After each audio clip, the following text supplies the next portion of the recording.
Day of Days is the second episode in Band of Brothers, and this is one that I think definitely stands out amongst the 10 incredible pieces that were released, almost making it like an episode of episodes. These 52 minutes provided the first piece of action that we saw in the show, where Lieutenant Richard Winters took the lead of Easy Company on the landing in Normandy on D-Day. With this being a truly immersive episode where you're just in awe of what you're watching, whilst also being reminded how real this was due to seeing the emotional interviews at the start, let's break down the episode and delve back into the show Band of Brothers following the episode 1 breakdown that I recently released. Here is a breakdown and a review of Band of Brothers episode 2. Just to let you know, this video will contain spoilers from the first 2 episodes of the show. Like we saw in the first episode, Day of Days started with interviews from the veterans. We had Richard Winters, Buck Compton, Ed Tipper and Bill Maynard. Maynard having obviously featured in the first episode as well during the interviews. These interviews were focused on the night when the 101st Airborne Division dropped in Normandy, and by hearing directly from them, it gave us a real insight into the experience and mindset that they were feeling when on board the plane and getting ready to jump. Something that we didn't know about whilst they were speaking, as we hadn't seen the level of chaos that was about to unfold, and the real horror that they went through. Hearing Ed Tipper basically speak about in whatever direction he looked there'd be an enemy, it showed that they were quite literally just dropping and hoping that they'd survive the landing to be able to carry on the mission. Before the mission had even started, they were facing threats, and the mental strength that it must have taken to have been sat there is something that I just can't even begin to imagine. Richard went on to respond to a question that was asked about how somebody would prepare themselves mentally for that situation that they were in, and he said how each man had to do that himself. No man is the same, and we saw in the clip that followed where we were on the plane that every man was responding in different ways. Some looked frightened, some were doing things to distract themselves, and some were channeled into thinking about what they needed to do, and at least maybe they just didn't show that they were feeling fearful. One of the more emotional moments in this section came from when Bill Maynard was being interviewed. He spoke about how when he was up in the air, the training that he did was going through his mind and many others' minds too, as well as the preparations that were done and the job that they needed to carry out. But he concluded by saying how they lost a lot of people that night, and it looked as though he started tearing up slightly whilst he was saying it. What I just find incredible is that we're sitting there listening to him tell that story, but inside of his head, he's there. He was there. He was doing everything that we were about to go on and see in the episode, and it just blows my mind because it's just astonishing that people actually survived it.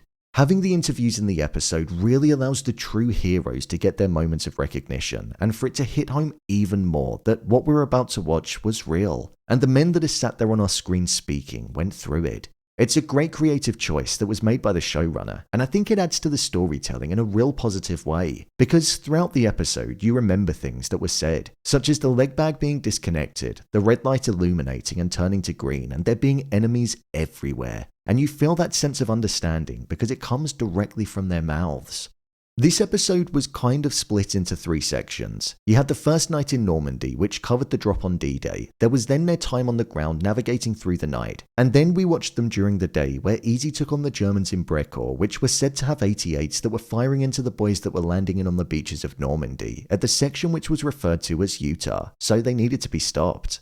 The first section, which was focused on the first night, was something which was just incredible to watch. Incredibly haunting, fear-inflicting, and it really got across the dangers that were present. Men were dying before they were even starting their mission, which showed the levels of danger that were present. You can go through 2 years of intense training under Sobel, but the show got across the strong point that there's no amount of training that can prepare you for getting hit by a bomb whilst in mid-air, and not even being able to do the jump that you thought you were setting off on doing. The sheer amount of noise that was present, which we experienced when watching the opening section, was done in a deliberate fashion to make it feel like we were actually on board that plane. The sound of the plane was just all-consuming and overpowering, and you could barely hear the dialogue, exactly how I imagine it would have most likely been whilst actually being sat there. It was during this scene where what Richard Winters said in the opening interview really cut through. Every man's face was different, and you could tell that there were some that felt more prepared than others. Will was somebody who was struggling the most, and he was almost frozen on the spot. People were fidgeting with their crickets, the device that the company used in order to confirm their identity without needing to use words. They were playing with their pack of smokes, and I actually even thought when people were sitting there smoking, for some of them, they may have even been thinking that it could have been the last smoke that they'd ever have. At around the 7-minute 21-second mark in the episode, the ever-present sound of the plane had almost just become ambience and what we were used to. But at the time I just mentioned, the first sound of a bomb was heard. A moment which caused eyes to open and for the situation to become very real as they were flying directly into the threat that was ahead, when ordinarily your body and your mind would be wanting to go in the opposite direction. From the moment the first sound of the bomb went off, it turned into pure carnage. We saw Easy getting ready and prepared to jump, but whilst they were getting prepared, planes all around them were being hit. There were some really powerful moments that actually occurred during this scene, such as Mihan's plane getting engulfed in flames and all of the members inside of it essentially getting burned alive. And also one of a plane being hit and then nosediving straight into the ground. I was sitting there just shaking my head when that happened because it was just utterly heartbreaking to watch. These men died before touching ground in Normandy, something that they could never have been prepared for and they couldn't even fight against. When the plane was nosediving to the ground, we saw the sheer amount of paratroopers that were on their way down onto the ground, so it was almost like there was never a period of safety. It just looked like pure chaos and the very thing that nightmares are made of. That image has actually sat with me for a long time after watching the show. Once landed on the ground, we saw Lieutenant Richard Winters land on his own, and his leg bag wasn't attached to him, which meant that he had no weapon whatsoever. However, at this time, we were introduced to Hall, Private John Hall, who was from Able Company but had gotten separated from them and wasn't sure which drop zone he'd landed in, the exact same as Winters. This really reinforced that no matter how much you plan and prepare for something like that, whether you're a private or a respected lieutenant like Winters, things can go wrong, and you may end up getting separated.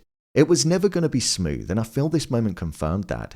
We saw a kind of call and response being used during this scene, as when Richard Winters first saw Hall, he said flash, to which Hall should have responded with thunder. This is known as a countersign and was used by the Allied forces on D-Day. It was said that it was also used along with the word welcome, as apparently Germans couldn't pronounce the or w sound appropriately, which meant that it was the easiest way to find out if it was an enemy in front of you when in the dark and unable to see clearly. There was a line that Hall said in this scene when both himself and Winters got themselves sorted, and he said, "I wonder if the rest of them are as lost as what we are." And Winters responded by saying, "We're not lost, we're in Normandy." There was a truth to that. Technically, they knew where they were, but just not specifically. But the humorous side of Winters that cut through in a situation and environment like that was something that showed that he just wanted to be a comforting leader and make his men feel safe and at ease. Even though Hall wasn't part of his company, he was looking out for him as if he'd been with him the entire time. It was in this instance as well where they were navigating in the dark where we saw them using their cricket. This was a signalling clicker that blended in with the sound of the environment, hence the name cricket. It meant that if you signaled one and you didn't hear it back, it meant that it was most likely an enemy that was in front of you. So it was another way of being able to identify what side somebody was on in the dark and if you spotted them at distance. Once Winters was able to identify some of the other men from Easy that were scattered around, on the map he saw that they were 7 kilometers away from the objective and they only had 4 hours to get where they needed to be. On the way to the location, there was a moment where there were some German soldiers that were coming around the corner and they didn't know that the members of Easy were waiting for them.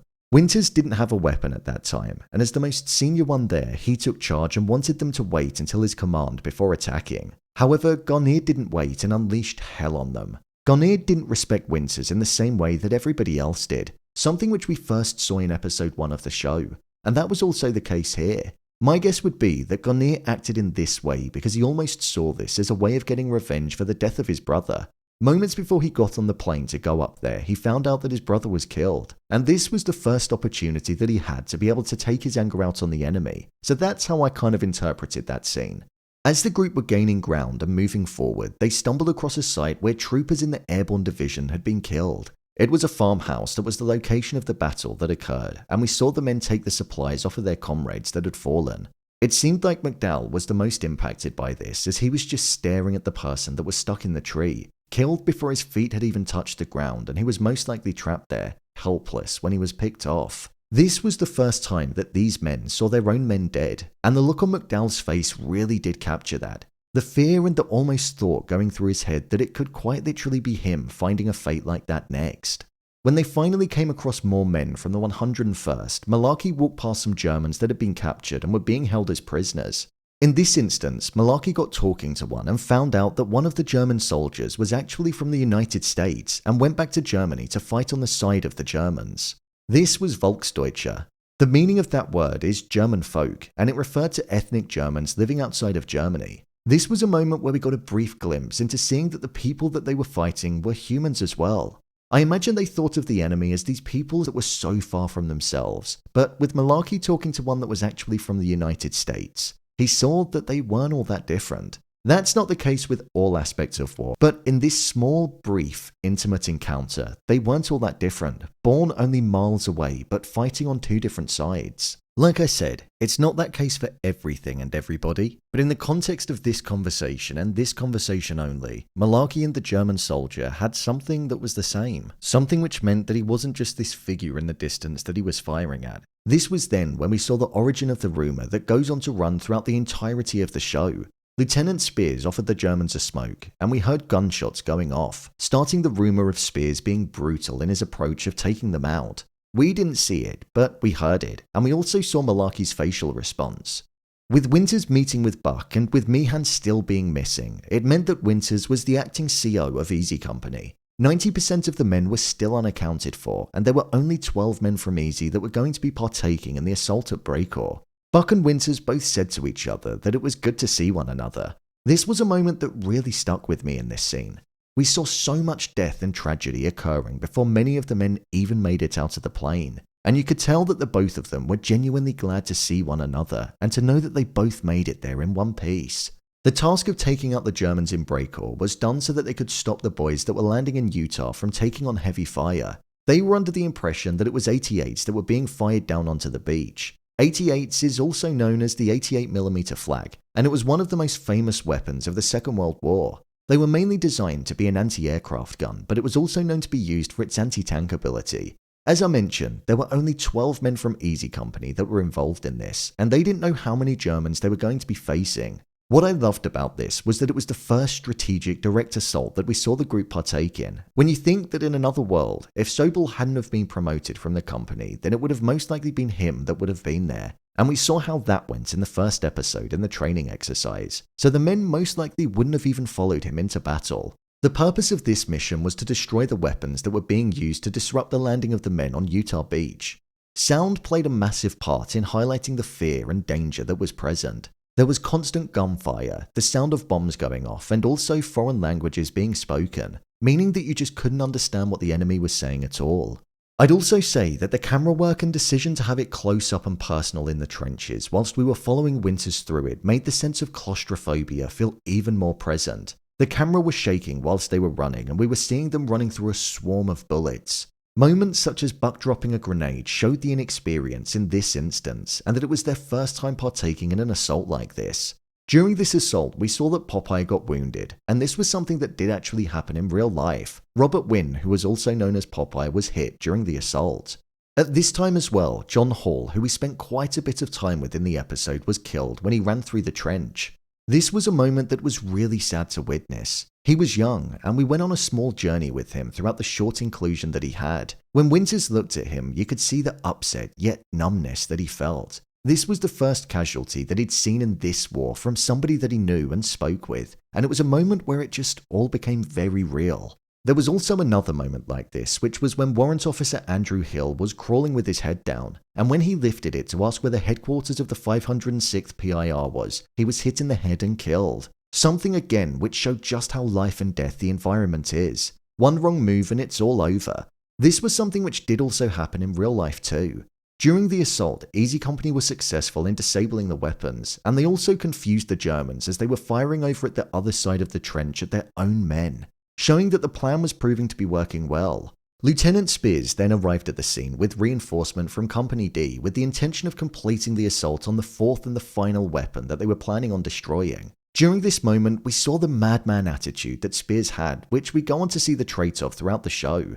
He was running above the trenches towards the Germans, which you'd think would be a death wish, but it actually worked. From there, the mission was complete and we saw the group return back to their base. During the assault, Winters found some documents which contained the location of all of the German weapons in the area, something which proved to be an invaluable piece of intel and was recognized by the higher-ups. The assault on Brecourt Manor resulted in 4 deaths and 2 people being wounded on the side of the Airborne Division, and it resulted in 20 Germans being killed and 12 being captured. It turned out that the weapons that they were taking out weren't 88s, they were actually 105s. This is the German 105mm howitzer. As the night drew in, we heard that the 2nd Battalion had secured Saint-Marie-de-Mont. Whilst this was being spoken, there were a few different shots that were being played underneath it. One that really stood out to me was the one where 2 troopers were on a World War I memorial plaque. It just showed how the world had found itself in a similar situation as what it once was in just over 20 years ago, showing that history was almost repeating itself and that there would be new names etched into plaques remembering the war that they were partaking in. During the evening of D-Day, most of the men from the 101st were scattered all over Normandy, but there was a moment that occurred between Garnier and Winters which showed a change in their relationship. Earlier on in the episode, we saw that Garnier didn't really respect Winters that much and he went against his orders when firing at the Germans. But on this occasion, Garnier said how because Meehan wasn't there, that made him their commanding officer. And as he said that, there was a slight smile, something which felt like an acknowledgement of respect. I think that because of how Garnier saw Winters in the light of day, devising how to assault Brecourt and it being a success, he saw that Winters was the man that needed to be there and was going to be able to keep them alive and had their survival at the core of everything that he was doing, so that prompted the change in mindset.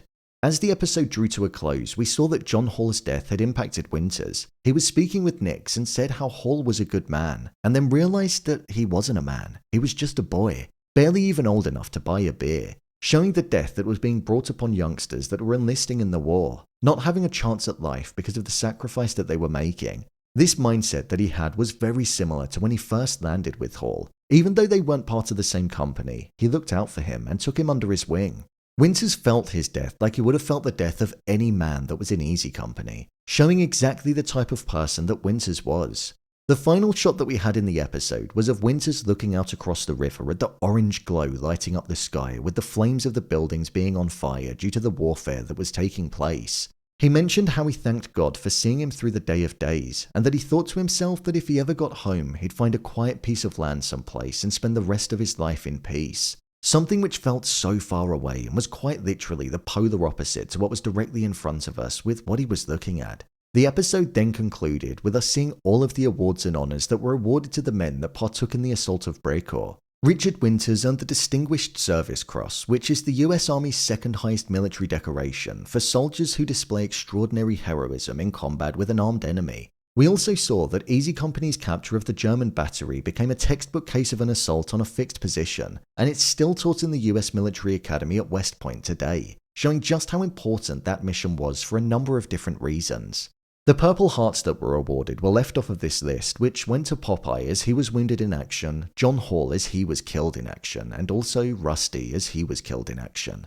With the episode drawing to a close, whilst it was positive, there was a sense that things had only just begun. And whilst it was layered with death and tragedy, it almost implied that the worst is still yet to come. And many of the men that we come to know will suffer in some capacity because your life can be taken from you in the blink of an eye, or even at the slightest of movements.